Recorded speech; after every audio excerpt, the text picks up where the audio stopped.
निसर्गानं आपल्याला भरपूर गोष्टी फ्रीमध्ये दिल्यात.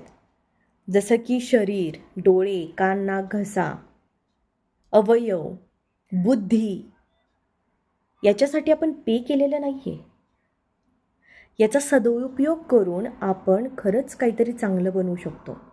वाचा दिली, नीट वापरा. कान दिले आहेत, नीट ऐका, व्यवस्थित ऐका. कारण तिथून जे फिल्टर होतं तेच आपल्या तोंडातून बाहेर पडतं.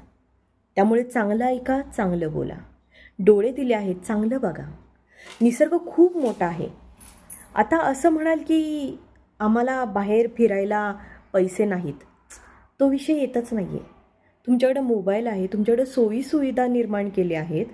तुम्ही एखादं ठिकाण डिरेक्टली मोबाईलवर टाकूनही पाहू शकता. चांगलं बघा, चांगलं नॉलेज घ्या, चांगल्यासाठी वेळ वाया द्या. वाया म्हणता येणार नाही, चांगल्यासाठी वेळ वापरा.